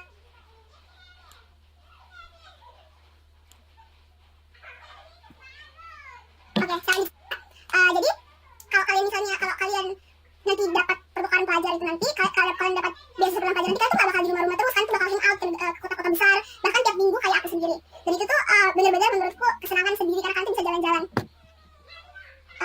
Ya, terus selanjutnya sekolah. Jadi sekolahnya itu kayak gini. Sekolahku namanya Central Texas High School. Pelajarannya itu kayak gini. Terus di sekolah itu kayak gini. Dan sekolahnya itu menurutku kalau mau dibanding sama Indonesia jauh lebih susah sekolah di Amerika. Karena kita itu satu semester pelajarannya hanya 6. Sementara kalau di sekolah kita apalagi di SMA kita pelajarannya sampai 15 subjek per semester kan. Terus selanjutnya hal yang paling aku suka itu dari sekolah di sana itu kita tuh dapat ngerasain homecoming dance. Bentar ya. Oke, jadi ini homecoming dance ya. Jadi di sekolah di Amerika itu selalu ada homecoming dance, dimana kalian itu nanti bakal, itu part of their tradition gitu. Jadi dari tradisinya mereka, kalian bakal kayak berpasangan sama pasangan kalian dan kalian pergi ke sekolah untuk dance. Sebenarnya ini video sih, cuman kayaknya bakal dapat banyak makan waktu kalau aku ngeplaynya. Terus selanjutnya football game. Jadi football game itu kayak high school team gitu loh. Kayak kalau kalian SMP di sana, kalian tuh nggak boleh miss football game karena football game itu kayak paling seru. Dan jadi ini adalah foto football pas lagi football game. Jadi si cheerleadernya lagi kayak nge-hype gitu kan, lagi ngemandu kita untuk nge-cheer gitu. Pokoknya seru banget. Dan ini adalah fotoku dan teman-temanku saat football game pertama aku. Jadi mereka tuh ada kayak dress code gitu kan kalau football game. Jadi itu dress code-nya itu camo, I think ya kayaknya itu warna camo. Terus selanjutnya kegiatan di luar sekolah. Nah kan saya lihat ini tuh aku tuh kayak banyak banget di luar sekolah yang nggak bisa masuk dalam satu slide ini. Jadi kegiatan luar sekolah itu ada kayak sport, tenis, basket, klub masak, dan juga hangout sama teman-teman, volunteering seperti yang kalian bilang, volunteering is a huge thing in Amerika. Jadi kita tuh selalu kayak volunteering juga, mau itu di festival atau kayak di food bank gitu. Ini aku banyak kan hangout sama teman-temanku di Seattle. Selanjutnya American Holiday. Jadi itu hal yang sangat aku excited banget about gitu loh, karena aku tuh pengen ngerayain atau berkontribusi di American Holiday kayak di film-film. Nah sebenarnya hari raya Natal ini itu udah bukan seperti itu kayak budaya orang Amerika gitu loh. Jadi kita bakal ngehias pohon Natal, terus habis itu kita bakal aku nge-pack gift untuk saudaraku. Aku dapat hadiah Natal. Dan ini adalah saudara angkatku dapat hadiah Natal. Ya she got the iPhone 11. Jadi itu kayak seru banget loh. Kayak kalian bakal bisa dapat hadiah-hadiah dari keluarga angkat kalian. Terus selanjutnya Thanksgiving Day. Nah Thanksgiving Day ini merupakan budaya mereka di mana mereka hari itu makan turki. Nah turki itu kayak ayam gede kan, pasti kalian pernah nonton kayak di Mr. terbang kayaknya sering ada Turki. Terus habis itu kalian bakal ngucapin terima kasih ke orang-orang yang kalian sayang. Mungkin sama kayak Idul Adha kan, kalau Idul Adha kita kan minta maaf kan, kalau Thanksgiving Day di sana itu kita mengucapkan terima kasih ke orang-orang yang kita sayang. Selanjutnya kalian juga bisa ngerasain vacation. Oh itu salah ya, maaf, typo harusnya Meksiko. Jadi aku ke Meksiko. Meksiko itu negara lain di bawahnya Amerika. Jadi aku bukan di bawahnya Amerika, maksudnya lokasinya itu agak jauh di bagian bawah bagian bawah Amerika gitu kan. Jadi kita ke sana, dan makanya aku sangat encourage kalian untuk apply beasiswa ini, karena kalian itu bakal bisa ngerasain bahkan vacation ke luar negeri. Itu aku ke sana selama 2 minggu. Selanjutnya aku juga ke Los Angeles, California sama keluarga angkat aku. Aku ke Disneyland juga selama 2 hari. Pokoknya aku benar-benar bisa ngerasain gimana sih di Amerika itu. Makanya itu sih sebenarnya yang menjadi privilege utama anak exchange student di sana. Jadi kan benar-benar ngerasain hidup enak yang seru selama setahun. Nah, mungkin itu saja. Jadi kalau kalian ingin bertanya yang mungkin tidak kita bahas selama presentasi, kalian itu feel free to ask me questions di Instagram. Just say that you're from SMP di DM, aku bakal balas. Kalau kalian mendengarkan dari SMP YPS kan aku bakal langsung balas di line Karinda atau di email. Aduh, typo lagi itu Karinda124 ya. Jadi kayak gitu. Saya kembalikan lagi ke Diba sebelum waktunya habis. Terima kasih ya Kak atas presentasinya hebat sekali. Aku juga mau nanya-nanya ke Kakak, boleh ya? Ya boleh kok. Maaf ya tadi bicaranya cepet banget karena takut waktu habis. Iya. Kegiatan pola apa di sana yang Kak Kenda ikuti kalau boleh tahu? Maaf ya, boleh diulangin? Kegiatan sekolah apa aja di sana yang Kak Kenda ikuti? Alhamdulillah waktu itu aku ngikutin, aku ikut klub bisnis karena waktu aku di Amerika aku tuh kayak aku kayak berpikir kalau hal yang aku suka itu ternyata bisnis kan. Jadi aku ikut klub bisnis, aku juga ikut klub seperti klub kesehatan gitu. Kalau kalian mau jadi dokter, kalian bisa ikut klub kayak gitu. Aku juga ngikut di situ. Aku juga pernah masuk tim basket, aku juga masuk tim tenis. Dan di Amerika itu SMA-nya sport itu sangat hal yang besar gitu loh. Jadi kalau kalian anak sport kan itu anak gaul. Jadi makanya aku ikut banyak sport juga. Terus aku juga pengen ikut cheerleader kan, karena itu kayak hal yang sangat aku bukan impian juga sih. Soalnya aku lagi di film-film keren kan. Cuma waktu aku datang si cheerleader ini ternyata udah tutup. Jadi kayak gitu. Iya. Dari tempat tinggal Kakak ke sekolah jauh atau dekat? Dekat, karena di sana itu orang kan di sana itu sistem sekolahnya itu seperti domisili. Mungkin kan Indonesia udah mulai nerapin kan. Di sana itu mereka nggak ada sekolah favorit, sekolah nggak favorit, semua sekolah sama, dan kamu harus pergi ke sekolah yang dekat sama rumahmu. Jadi rumah sekolahku itu dekat sama rumah. Oke Kak. Kegiatan sehari Kakak di sana itu gimana sih? Kak Kenda itu anak yang datang ke sekolah belajar terus langsung pulang belajar lagi, atau anak yang gaul gitu belajar tapi tetap bisa nongkrong? Karena kan biasanya beasiswa itu identik dengan belajar Kak. Ya, pertanyaan sangat bagus ya, Diba. Jadi, memang sih karena beasiswa itu biasanya selalu tentang kayak belajar kan, karena kayak ada beban, karena kita dikasih beasiswa, jadi kita harus belajar gitu kan. Tapi untuk aku personally, aku tuh termasuk anak-anak yang mau dibilang gaul, ya sih, karena aku selalu kayak main-main sama teman tiap pulang sekolah. Tapi itu juga karena pelajaran di sana itu gampang buat orang Indonesia keep up gitu loh. Karena pelajaran mereka itu, aku juga yakin semua anak YPS, SMP, YPS itu pintar-pintar, dan pasti di sana gak bakal kesusahan, dan bakal bisa gampang bagi waktu untuk hang out dan juga belajar gitu loh. Jadi there's no need to like cuman stay di rumah dan enggak senang-senang di waktu hanya setahun itu. Kak. Terus Kak, pulsa di sana itu gimana cara bayar sih? Karena kan pasti beda sistemnya sama di sini. Oh ya, jadi pulsa di sana itu nggak kayak di Indonesia ya, kayak Telkomsel kan, atau Telkomsel kayak kita beli 50.000 pulsa terus 40.000 beli paket kan. Di sana itu enggak, di sana itu kan bakal beli per bulan, namanya kayak data plan. Jadi kan beli per bulan itu sekitar 600.000 sudah unlimited kayak gitu. Terus di sana juga punya wifi kok, jadi kayak nggak terlalu harus beli paket juga gitu. Kenda mungkin ada tips biar bisa lulus tes pertukaran pelajar? Ya untuk tips, kalian apalagi untuk kalian yang sekarang masih SMP, tipsnya itu kalian harus dari sekarang udah persiapin banyakin organisasi. Kalian harus invest your time di hal-hal yang kalian sukai supaya kalian bisa ngasih masuk nanti di CV, bukan di CV sih, di proses aplikasi kalian. Terus kalian juga harus mulai dari sekarang udah mulai udah educate yourself lah tentang isu-isu sosial, dan juga mulai membuka pikiran kalian supaya kalian kayak ini supaya lebih adaptif gitu kalau kalian di luar negeri nanti. Karena aku yakin juga para yang beasiswa dan beasiswa ini, mereka pengen anak yang saat dilepas di Amerika itu bakal bisa menghargai orang lain dan bakal bisa survive sebagai minority di sana gitu. Ini Kak, yang memotivasi Kak Kenda ikut beasiswa apa?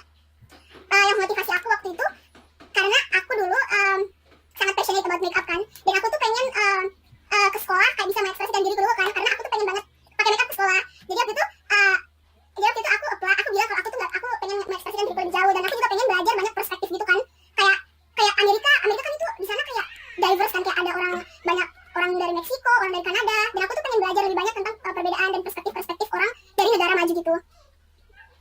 Awal tahu AFS atau YES itu kapan Kak? Tahu dari mana? Awal tahu itu waktu itu aku kelas 2 kan. Waktu itu kita punya alumni namanya Kak Rani. Nah, beliau itu lulusan SMP sekolah juga, dan dia AFS ke Jerman kan. Jadi aku mulai searching dan udah mulai prepare myself sejak SMP, sejak seumuran kalian lah. Iya. mau disampaikan untuk semua yang ada di sini? Ya, tentu saja. Jadi, menurutku, itu kalau bermimpi kayak sama kalian, ya kalian itu harus bermimpi setinggi mungkin. Jangan hanya karena kalian dari Sorowako, dari kota yang mungkin banyak orang yang nggak tahu ya, kayak kota kecil. Jangan kira kalian itu, ya, kalian itu lebih rendah daripada anak-anak di kota. Kayak, to be honest ya, kayak anak-anak Indo itu, bukan Indo sih, anak-anak Sorowako itu potensinya itu besar banget. Dan aku percaya kalau teman-teman kalian itu bakal bisa berkompetisi dengan anak luar sana, dan bahkan kalian itu bisa berkompetisi sama anak-anak seluruh dunia. Jadi kan mulai sekarang cari passion kalian, sekali aku bilang cari passion kalian dan invest waktu kalian ke sana, lakukan hal yang kalian sukai dan jangan pernah menyerah. Gitu aja sih. Wah, makasih banyak ya Kak sudah bersedia sharing pengalaman ke kita semua. Aku harap kehadiran Kakak hari ini bisa menginspirasi kita semua, Kak. Terima kasih, saya kembalikan.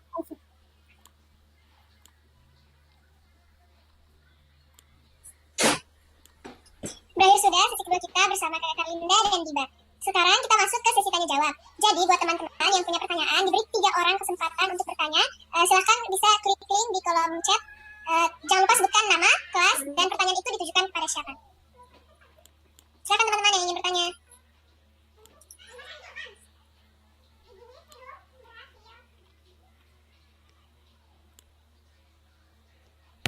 Oke Kak, jadi sambil tunggu pertanyaan, kita ngobrol-ngobrol sebentar dulu ya. Kenapa? Kayaknya ada pertanyaan dari Sisi Sorowako. Keren banget. Oke, jadi ini ada pertanyaan dari akun Sisi Sorowako. Katanya keren, sangat-sangat menginspirasi. Semoga suatu saat bisa juga kuliah di luar negeri. Kak, boleh share gimana sih membagi waktu Kak Kenda dengan sekolah dan bergaul? Dua hal ini kan kadang berseberangan. Oke, silakan Kak Kenda jawab. Ya, makasih untuk pertanyaannya Sisi. Terima kasih dan amin. Semoga juga suatu saat kamu bisa kuliah di luar negeri. Nah, untuk membagi waktu selama aku di sana, aku tuh karena pelajaran di sana itu jujur kalau aku mau bilang kayak nggak sesulit di Indonesia ya, pelajaran waktu di Indonesia. Jadi aku tuh di sana belajarnya tuh di sekolah aja. Jadi pas di sekolah aku tuh nggak main-main gitu loh. Jadi pas sekolah aku mencatat. Terus kalau di rumah kalau pulang sekolah aku tuh baru bergaul dan main-main. Dan kalau misalnya ada ulangan hari esoknya itu aku biasanya belajar malamnya doang. Jadi aku tuh kayak nggak setiap hari belajar gitu loh. Jadi sore-sore aku bisa hangout sama temanku, malam mungkin baru belajar kayak gitu. Soalnya kan kalau mau dibilang ini cuma kesempatan sekali setahun kan, kayak nggak mungkin aku diam doang di rumah dan belajar. Dan iya, dan alhamdulillah nilaiku sekarang juga bagus kok. Jadi aku yakin untuk anak Indonesia yang bakal kesana itu nggak ada masalah. Oke, makasih jawabannya Kak Kenda. Sekarang kita lanjut. Sepertinya belum ada pertanyaan yang baru. Jadi sekarang saya yang mau tanya-tanya ke kakak-kakak berdua ini. Kalau Kak Weni pernah nggak sih selama di Amerika itu merasa mungkin stres atau merasa bagaimana ya? Stres karena tidak bisa, mungkin pernah merasa stres selama di sana? Bisa dong ceritakan atau? Terima kasih pertanyaannya Ara. Jadi stres atau capek, tertekan pas selama di sana itu pasti ada ya. Apalagi pas masa-masa kita belajar. Memang belajar di sana itu ya karena selain karena materi pelajarannya itu bahasa Inggris yang kita mesti translate dulu, kita mesti pahami lagi sebelum betul-betul menganalisa atau mengerjakan tugas-tugas, itu sudah pasti ya. Karena kadang-kadang itu ya pulang dari kuliah terus langsung lanjut lagi kerja tugas, belum lagi dengan kegiatan-kegiatan lain yang kita diwajibkan untuk ikut. Jadi pasti kadang-kadang itu kita stres. Tapi menurut saya sih justru itu nanti kalau kita merasa stres, jadi kita pasti kayak punya memori buat kemarin-kemarin itu saya udah stres, jadi sekarang udah waktunya kita bersenang-senang kayak gitu. Jadi itu tuh yang bikin jadi pengalaman kita jadi berkesan, karena ada masa-masa kita stres, terus ada masa-masa kita happen juga. Jadi selain sekolah, belajar atau mengikuti persyaratan-persyaratan yang diwajibkan ke kita, kita juga dapat waktu buat liburan. Kita dikasih duit buat liburan kemana-mana. Saya juga sempat liburan ke Chicago, ke New York, ke Boston, kayak gitu-gitu. Jadi pasti akan terlewati sih kalau masa-masa stres kayak gitu dibarengi dengan hal-hal yang bikin kita have fun di sana. Makasih jawabannya Kak Leni. Oke, ini ada pertanyaan dari Akila Syamsuddin. Kakak, apa yang kakak pikirkan pada saat masih SMP dulu? Apakah kakak pernah merasa tidak akan bisa mencapai cita-cita kakak? Silahkan dijawab mulai dari Kak Kenda. Kenda suaranya mungkin belum ada. Oke, makasih Kak. Udah dikasih tahun. Jadi, terima kasih Akila atas pertanyaannya. Ya tentu saja pas SMP, aku tuh dulu selalu berpikir kayak, ini aku bisa lolos nggak sih? Udah kayak insecure duluan kan. Tapi what I learned about that, itu jangan sampai itu pasti itu kayak normal lah, kayak berpikir kalau kita itu not good enough. Tapi jangan sampai perasaan itu kayak nge-consume kalian dan kalian bakal takut untuk mencoba. Jadi aku sangat bersyukur dulu aku punya keberanian, walaupun aku punya pemikiran seperti itu, aku masih tetap mendaftar. Karena kalau misalnya perasaan insecure aku itu memengaruhi aku sampai aku gak mendaftar, mungkin saja sekarang aku gak akan ada di sini sharing-sharing sama teman-teman gitu. Kalau untuk Kak Weni gimana? Makasih ya pertanyaannya. Kayaknya sama banget ya dengan Kenda. Jadi saat-saat kita pasti punya saat-saat kayak kita merasa down, insecure. insecure, nggak tahu mau ngapain. Tapi kalau misalnya kita selalu memikirkan hal itu, selalu consume dengan hal-hal yang negatif kayak gitu tuh, kita nggak bakalan pernah maju. Jadi waktu SMP itu emang sudah kepikiran gitu mau aktif. Jadi kan yang tadi aku bilang, yang tadi saya bilang tuh kita harus sering-sering coba banyak hal ya. Jadi waktu SMP tuh tadi aku cerita sering ke library, sering ke perpustakaan, terus memang suka literasi dengan art. Dan itu tuh kegiatan-kegiatan seperti itu terus berlanjut sampai SMA, sampai kuliah. Terus waktu SMP juga itu pernah ikut kayak klub-klub jurnalistik di SMP, nulis-nulis di mading. Jadi menurut saya sih itu kegiatan-kegiatan yang bikin saya bisa sampai termotivasi untuk mendaftar dan mencari hal-hal baru lainnya. Makasih.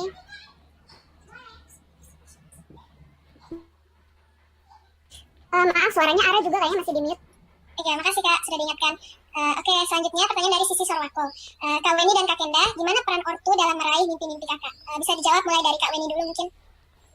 Nah, ortu tuh sudah pasti ya suka insecure, suka takut melepas anak-anak perempuannya buat kemana-mana atau merantau. Tapi kalau kita bisa yakinkan dengan baik, kita bisa membujuk orang tua kalau hal-hal yang kita lakukan itu positif dan itu sangat berpengaruh sama perkembangan kita, kemajuan kita, masa depan kita. Kayaknya semua orang tua juga pasti mengerti. Apalagi kalau mau lihat anaknya berprestasi. Jadi menurut saya tuh ortu itu pasti akan mudah memberikan doa, semangat atau restunya buat kita beraktivitas. Jadi orang tua saya itu tentu saja sangat berpengaruh ya dalam meraih mimpi-mimpi saya, karena selain mereka hanya memberi restu, dari kecil juga mereka selalu memberikan saya motivasi untuk mendapat pendidikan yang baik. Jadi saya ingat dulu mama saya tuh sering ngobrol sama saya kalau jadi perempuan itu memang agak sulit hidup ya. Jadi perempuan itu memang agak sulit. Jadi satu hal yang bikin kita bisa maju itu sebagai perempuan itu ya dengan pendidikan. Jadi kalau kita mau dan kita punya pendidikan tinggi itu, insya Allah kita bisa raih mimpi-mimpi kita. Makasih. Lanjut Kenda. Oke, makasih Kak. Terima kasih juga atas pertanyaannya. Jadi iya, menurut saya orang tua itu yang sangat memberi peran yang penting dalam meraih cita-cita kita semua. Karena orang tua itu kalau untuk case saya, mereka itu memberi dukungan bukan hanya secara fisik atau finansial, tapi juga secara mental kan. Jadi dalam membantu kita mencari informasi beasiswa, menolong kita kayak dalam hal-hal kecil, misalnya dalam proses aplikasi saya pernah dalam beasiswa ini saya harus check up ke rumah sakit ataupun ke sekolah harus ambil rapor ini itu, semua itu saya lakukan karena saya mendapatkan motivasi dari orang tua. Kayak misalnya orang tua saya mau antar saya dan tiap hari juga selalu diberikan dukungan, bilang kan kamu pasti bisa, kayak hal-hal kecil begitu karena dari orang tua kita itu pasti benar-benar sangat memberikan dampak yang sangat besar bagi mental kita, yang dimana sebagai anak masih remaja kita itu sangat membutuhkan dukungan mental seperti itu. Jadi sebenarnya sih saya juga sangat setuju dengan apa yang Kak Weni bilang. Terima kasih jawabannya kakak-kakak. Selanjutnya kita ada pertanyaan secara langsung dari Zaki Fahrezi. Silakan Zaki. Sebenarnya cuma mau tanya saya Kak, di sana itu circle pertemanannya itu seperti apa? Bagaimana cara cari circle pertemanan yang sehat? Sekian.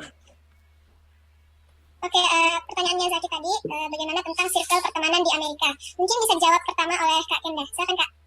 Ya, jadi pertanyaan sangat bagus Zaki, terima kasih. Jadi ya saya sering mendapatkan pertanyaan seperti ini, baik dari orang tua maupun dari prospektif student juga, karena mereka tuh kayak takut gitu kan kalau melepas anak mereka ke Amerika nanti kena pergaulan bebas dan lain-lain.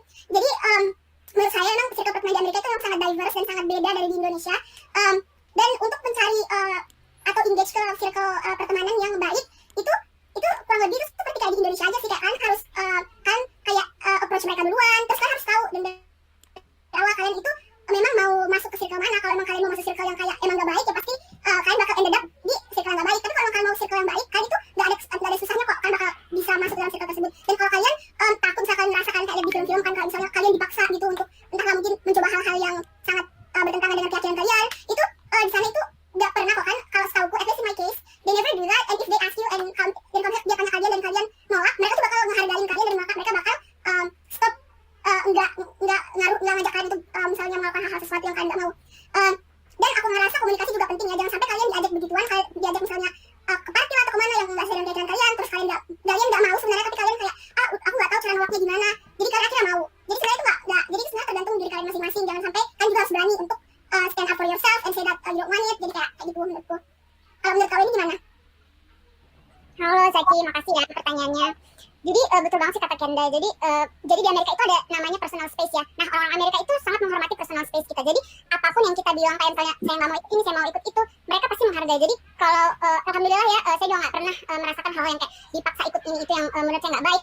dan apalagi saya menggunakan hijab ya, menurut saya hijab itu nggak masalah sama sekali selama ada di sana. Saya bisa bergaul dengan siapa saja yang saya mau, dan mereka hargai di sana itu mereka sangat mereka punya nilai-nilai itu membolehkan semua akses kepada siapapun. Jadi kalau kamu mau ikut ini itu tuh bebas, dan mereka menghargai hal itu. Nah, di sana itu memang betul kata Kenda diverse. Jadi pas kamu ada di sekolah itu ada banyak macam orang, ada banyak macam circle, entah itu dari orang-orang di luar dari Amerika, atau orang-orang dari daerah tertentu di Amerika, atau anak-anak yang suka party, atau anak-anak yang suka dance, anak-anak yang suka di perpus aja. Jadi itu tergantung dari kamu mau gabung di mana. Nah, kalau pengalaman saya sendiri sih, saya bergaul di circle yang satu passion dengan saya. Jadi kayak misalnya saya juga sempat ikut klub bisnis ya di sana kayak Kenda. Jadi di sana itu malah di klub bisnis itu saya ketemu sama teman-teman yang punya passion yang sama, dan itu tuh jadi sekaligus teman bergaul kita. Nah, di kelas, di ruang-ruang kelas juga itu kita bisa nemu banyak teman-teman yang bahkan tanpa perlu kita approach, mereka juga bakal langsung datang ke kita. Jadi jangan khawatir, pasti bakal ketemu circle yang baik, pasti bakal ketemu teman yang baik. Kayak gitu sih. Oke, makasih dari atas jawaban dari kakak-kakak semua. Selanjutnya, apakah ada pertanyaan lain di kolom chat itu? Boleh bertanya iya, lagi, Zaki Farizi masih mau bertanya, silakan. Beberapa bulan lalu kan sedang panas-panasnya kasus rasisme di Amerika. Pernah nggak sih Kak kena rasis di sana?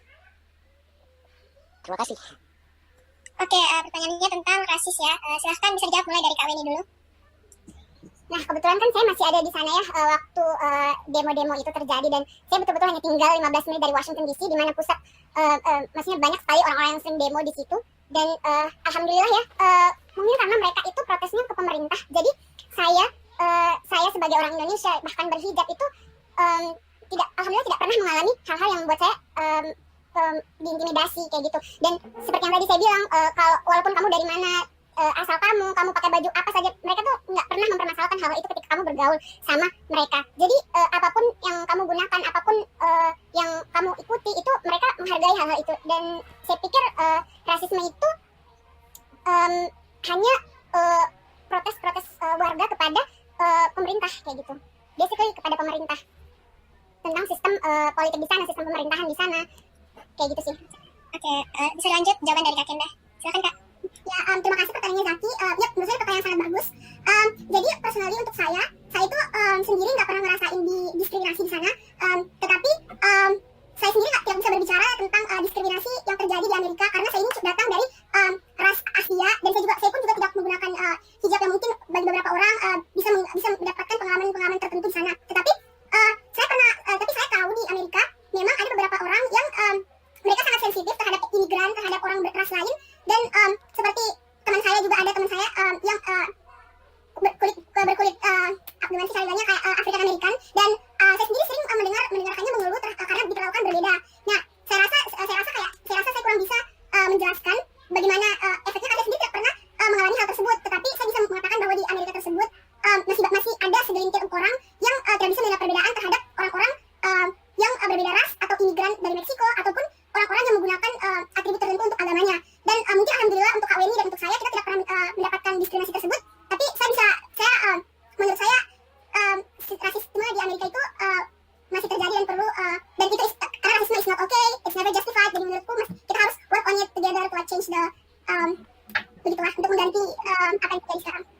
Jadi mungkin saya mau nambahin sedikit. Jadi memang ya beberapa fasilitas di Amerika yang mungkin dikelola oleh pemerintah itu tidak ramah dengan orang-orang yang berkulit gelap atau African American. Jadi mungkin menurut saya itu yang paling penting dan paling krusial yang orang-orang yang demo ini yang mereka keluhkan. Jadi mengapa ada perbedaan untuk dalam mengakses fasilitas-fasilitas yang ada di Amerika. Jadi menurut saya kalau saya lihat selama bergaul ya, orang-orang African American dengan yang lainnya tuh ya fine-fine aja. Mungkin karena saya juga nggak rasain ya, tapi memang ada beberapa slightly perbedaan dalam mengakses fasilitas, dan menurut saya itu yang paling penting yang mereka protes ke pemerintah. Dan betul tadi kata Kenda, racism is not okay, dan itu tuh penting juga buat kita untuk selalu mengampanyekan bahwa rasisme is not okay, karena walaupun kita nggak kena, tapi ya sesama manusia itu kita harus menghargai dong kayak gitu. Makasih. Bagus sekali pertanyaan. Ya, saya juga ingin menambahkan, terima kasih banyak Kak Weni sudah menambahkan juga. I think salah satu perbedaan di Indonesia sama di Amerika itu, di sana kalau terjadi kasus rasisme misalnya terhadap salah satu employer, misalnya salah satu barista terhadap konsumen, kalau dia melakukan rasisme itu, pasti orang sekitar mereka itu bakal stand up dan bakal bilang, yang kamu lakukan itu rasis dan it's not okay gitu lah. Sementara yang saya di Indonesia terhadap saudara-saudara kita yang di Papua, saya pernah di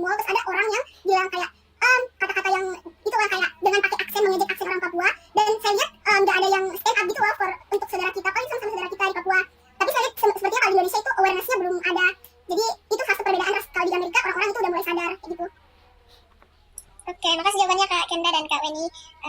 Selanjutnya ada pertanyaan dari Diandra Anggra Dita. Apakah hanya siswa yang berprestasi yang bisa ikut KLYS atau pertukaran pelajar? Silakan dijawab mulai dari Kak Kenda. Terima kasih pertanyaannya Diandra. Menurut saya gimana ya, karena kayak karena semakin tahun kan KLYS ini semakin kompetitif, apalagi tahun ini saat KLYS ini lagi ngebum-bumnya karena lagi dipromosiin sama teman-temanku semua di TikTok. Dan aku yakin pasti kalian semua banyak yang tahu juga KLYS ini dari TikTok. Menurut semakin tahun itu semakin kompetitif dan acceptance rate-nya itu semakin kecil. Jadi menurutku yang bakal diambil itu pasti yang paling bagus gitu loh. Nah, dari mana kalian bisa nge-proof, kasih tau ke mereka kalau kalian ini adalah kandidat yang worth it untuk dikasih beasiswa yang banyak banget itu, kalian itu harus ngebuktiinnya dari prestasi kalian. Nah, either itu prestasi kalian dalam akademis atau organisasi kayak gitu. Jadi, tapi kalau misalnya menurut kalian tidak punya prestasi, kalian menurut aku kalian tetap nge-apply karena itu bisa saja mereka bisa saja kayak we never know gitu loh. Aku juga bukan yang ngetes ya, jadi aku nggak tahu. Tapi aku bisa bilang kalau prestasi itu sangat membantu dalam proses aplikasiku. Nah, kalau kalian tidak punya prestasi, jangan berkecil hati, cari dari sekarang mumpung kalian masih SMP supaya bisa buat kalian worth it untuk dikasih lolos pertukaran pelajar. Oke, kalau menurut kalian ini gimana nih tentang prestasi? Ya, saya setuju banget ya sama Kenda.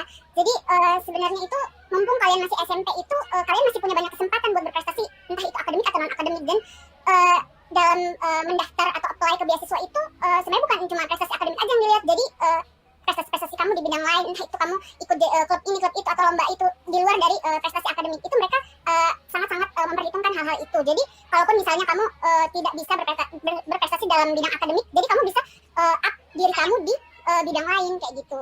Dan memang sih mendaftar beasiswa itu sangat-sangat kompetitif ya. Jadi sulit untuk kita harus berusaha semaksimal mungkin untuk menunjukkan kalau kita bisa pada saat mendaftar kayak gitu. Dan itu bisa dibuktikan dengan prestasi-prestasi yang sudah kita raih. Oke, makasih jawabannya Kak. Selanjutnya nih pertanyaan dari Azizah Ramadhani untuk Kak Kenda. Kak Kenda, waktu pulang ke Indonesia kan harus ngulang kelas lagi. Bagaimana rasanya berada di angkatan yang sebenarnya bukan angkatan kita atau gabung di angkatan adik kelas? Silakan Kak Kenda jawab. Terima kasih pertanyaan Azizah, pertanyaan yang sangat menarik. Jadi untuk saya personally rasanya sekarang jadi angkatan di bawah aku itu biasa aja sih, kayak maksudnya kalau mau dibilang susah juga enggak, maksudnya aku tuh udah di situasi dimana lebih susah gitu loh waktu menyelesaikan diri di Amerika. Jadi even like going back and study with underclassmen itu kayak it's nothing gitu loh. Dan aku tahu kalau kalian udah lolos KLYS, kalian itu pasti punya kalian itu pasti punya kompetensi yang gak bakal kesusahan walaupun kalian turun tingkat gitu, bukan turun tingkat sih, ngulang kan. Dan menurutku mungkin salah satu perbedaan ya mungkin karena di sekolah aku kayak senioritasnya masih tinggi gitu kan di SMA aku, jadi mereka kayak agak segan gitu loh. Dan menurutku I understand that, itu kayak aku ngerti kalau dia masih segan, tapi aku gak pernah lihat itu sebagai kayak hal susah yang menghambatku dalam belajar SMA gitu. Jadi itu bukan sesuatu hal yang aku concernkan sekarang gitu. Oke, makasih jawabannya Kak. Selanjutnya nih ada dari Pak Holis. Kalau di luar negeri banyak tidak anak-anak SMP yang menghabiskan waktunya bermain game online? Bisa dijawab mulai dari Kak Weni. Silakan Kak. Wah, terima kasih pertanyaannya Pak. Jadi basically saya di sana itu bergaul dengan anak-anak mahasiswa dan profesional. Jadi saya nggak begitu tahu ya tentang pergaulan anak-anak SMP di sana. Tapi dari anak-anak SMP yang saya temui selama saya bergaul dan keluarga-keluarga di sana itu, saya malah jarang melihat mereka memegang HP ya. Mungkin karena saya juga nggak tahu bagaimana cara didik orang tua mereka di sana. Tapi ketika kita sedang berada di acara keluarga kan, saya sering sekali ya diundang ke acara-acara keluarga social host saya. Jadi jarang sekali saya melihat anak-anak menggunakan HP, mereka malah ikut ngobrol sama kita, terus ikut mendengarkan atau ikut makan. Dan HP itu kayak bahkan orang-orang dewasa pun jarang sekali memegang HP saat kita sedang ngobrol bareng atau acara-acara kumpul bareng. Itu sih dari pengalaman saya. Kalau Kenda gimana ya? Terima kasih atas sharing Kak Weni. Terima kasih pertanyaan Pak Holis. Saya harap Pak Holis sekarang sedang sehat dan baik-baik saja. Pak Holis dulu adalah wali kelas saya pas kelas 8. Terima kasih banyak Pak sudah membimbing saya dulu kelas 8. Jadi untuk pertanyaannya Bapak, karena saya ini dulu di sana SMA ya, jadi saya banyak bersosialisasi dengan anak SMA, tapi adik angkat saya itu anak SMP. Dan mungkin menariknya saya ini punya cerita yang berbeda dari Kak Weni. Mungkin karena setiap orang berbeda-beda gitu kali ya, kalau bukan mungkin karena kebiasaan orang di East Coast atau West Coast itu berbeda, aku juga kurang tahu. Tapi adik aku itu selalu main TikTok. Dia nggak main online tapi selalu main TikTok waktu itu. Walaupun kita lagi Thanksgiving kayak lagi bicara-bicara sama keluarga, tapi I agree kalau misalnya orang dewasa mereka itu kayak nggak pernah main HP. Mereka tuh kayak menghargai sih, mereka kayak value waktu yang mereka berikan untuk keluarga mereka. Jadi saat mereka berkumpul-kumpul, mereka berusaha untuk mendekatkan diri kepada semua keluarga mereka. Tetapi untuk adikku ini mungkin karena masih kecil dan waktu itu TikTok lagi hype-nya di Amerika, setiap hari tuh mereka bakalan main TikTok, tapi mereka nggak main game online kayak Mobile Legends. Aku nggak pernah lihat orang Mobile Legends atau main PUBG. Aku nggak pernah lihat orang main PUBG even untuk anak SMA. Jadi itu sih Dan untuk anak SMA mungkin kesibukannya mereka udah bukan di game online lagi sih, mereka kesibukannya lebih ke sport karena mereka tuh banyak temenku yang fokus ke sport supaya nanti achievement mereka di sport itu bisa bawa mereka masuk kuliah dengan beasiswa gitu. Oke, makasih jawabannya kakak-kakak semua. Lanjut, ini ada pertanyaan dari Kimberly. Bagaimana cara meyakinkan orang tua supaya memberikan izin ikut program bersekolah di luar negeri? Bisa dijawab mulai dari Kak Kenda. Silakan Kak. Ya, terima kasih Kimberly. Menurut saya, cara meyakinkan orang tua itu supaya memberikan kita izin, itu tuh dari memperlihatkan usaha dan keseriusan kalian. Jadi kalau memang kalian ingin bersekolah di luar negeri, kalian harus memperlihatkan itu kepada orang tua kalian dengan mungkin bisa memprioritaskan schedule kalian kalau udah tahu mana yang gak baik dan mana yang buruk sama mana yang baik, mana yang buruk. Jadi kalian udah kayak kalian juga harus memperlihatkan ke orang tua kalian kalau kalian benar-benar serius dengan mungkin belajar, dapat nilai yang baik, atau dengan memperlihatkan ke orang tua kalian kalau kalian itu di sana itu bakal bukan sukses, bakal gak nyusahin orang, kalian udah tahu cara nyuci baju kalian sendiri, atau dengan hal kecil kayak gitu yang bisa nyakitin orang tua kalian kalau anakku ini bakal survive di Amerika, udah bakal nyusahin orang, gak bakal nangis kayak orang tua yang malam-malam kayak gitu. Karena sebenarnya orang tua kita kan hesitate untuk ngasih kita ke luar negeri itu karena mereka takut kita di sana bakal kenapa-napa kan. Tapi kalau kalian udah ngasih lihat kalau kalian bisa ini, bisa itu, bisa survive, orang tua kalian pasti bakal dengan senang hati membiarkan kalian mengejar mimpi kalian. Oke, makasih jawabannya Kak Kenda. Oke, ini ada pertanyaan dari Sisi Cerwaku. Kak Kenda dan Kak Weni, bagaimana plan kakak-kakak selanjutnya? Apa ada rencana ikut beasiswa untuk jenjang berikutnya? Bisa dijawab mulai dari Kak Weni dulu. Silakan Kak. Terima kasih Sisi. Jadi karena setelah mengikuti program beasiswa yang telah saya ikuti ini, itu tuh semakin memotivasi saya untuk mendaftar beasiswa lagi di luar. Jadi mulai sekarang itu sudah cari-cari informasi, apa-apa yang harus saya lakukan, belajar apa saja, apa-apa persyaratannya. Dan menurut aku tuh tadi yang saya cerita waktu di awal-awal itu buat ngeplan untuk daftar beasiswa di luar itu memang harus rajin-rajin nyari informasi sih, dan itu banyak banget. Jadi kamu harus tentuin dulu jurusan apa yang kamu mau, aktivitas apa yang kamu butuhkan, dan baru bisa memilah-milah informasi yang ada di internet kayak gitu. Makasih. Oke, makasih jawabannya Kak. Kalau Kak Kenda bagaimana? Terima kasih pertanyaannya. Untuk saya setelah dari Amerika, setelah pengalaman dan hal-hal baru yang saya lewati di Amerika, saya itu menjadi lebih bersemangat dan termotivasi untuk melanjutkan studi saya di luar negeri. Dan saya sekarang sedang mempersiapkan proses aplikasi saya untuk mendaftar beasiswa ke luar gitu. Jadi menurut saya, pesan saya untuk teman-teman jangan malu-malu untuk bermimpi, karena semua itu pasti bisa terjadi gitu loh kalau kalian punya usaha gitu. Oke, makasih jawabannya Kak. Nah, selanjutnya ini ada pertanyaan dari Ibu Hasriani Nur. Adakah kompetisi seperti OSN di Amerika? Bisa dijawab pertama oleh Kak Weni. Maaf, OSN apa ya? Mungkin aktivitas selama SMP ya? OSN itu semacam Olimpiade Sains Nasional. Jadi, oke. Ya, ada nggak Kak? Ya, jadi seperti yang tadi saya bilang, jadi selama saya di sana itu saya bergaulnya sebagai anak mahasiswa ya dan profesional.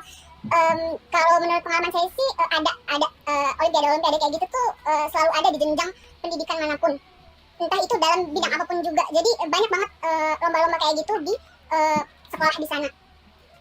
Jadi tergantung kitanya aja mau ikut apa enggak. Dan anak-anak di sana itu diberikan kebebasan untuk daftar. Biasa kan saya ingat waktu di SMA dulu atau SMP SMA dulu itu kita kan dites dari sekolah ya, atau dilihat dari nilai rapor atau apa. Nah, kalau di sana itu kita yang harus motivasi diri sendiri buat belajar dan ikut tes-tes awal kayak gitu.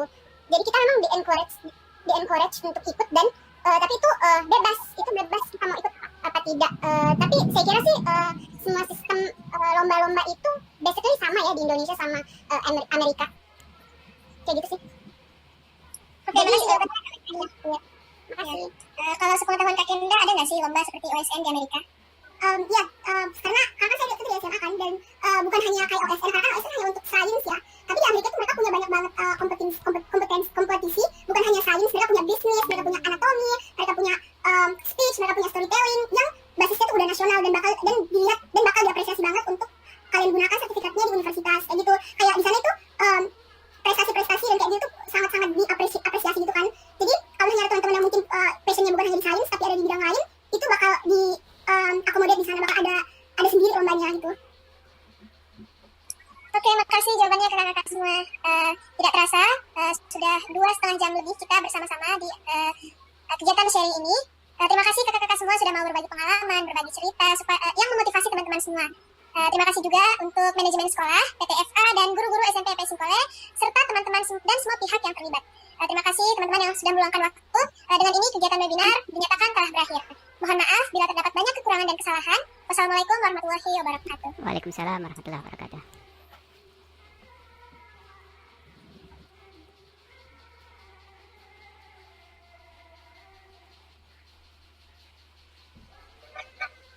Oke, terima kasih. Selamat sore semuanya. Ini sudah sebentar lagi jam 3, sudah mau waktunya ibadah. Jadi untuk hari ini sharing alumni untuk batch yang kedua telah selesai. Terima kasih untuk semua yang berpartisipasi. Terutama terima kasih untuk Mbak Weni. Terima kasih untuk Karlinda juga. Terima kasih. Ya, sama-sama Bu. Sukses untuk studinya, sukses untuk karirnya. Dan untuk bagi anak-anak yang menonton acara sharing ini, semoga jadi punya mimpi, yang belum punya mimpi jadi punya mimpi, yang sudah punya mimpi lebih tinggi lagi mimpinya untuk meraih mimpinya. Oke, untuk itu kami tutup acara kegiatan sharing alumni pada sore hari ini. Sekali lagi terima kasih untuk semua pihak yang terlibat dan selamat sore. Terima kasih. Terima kasih.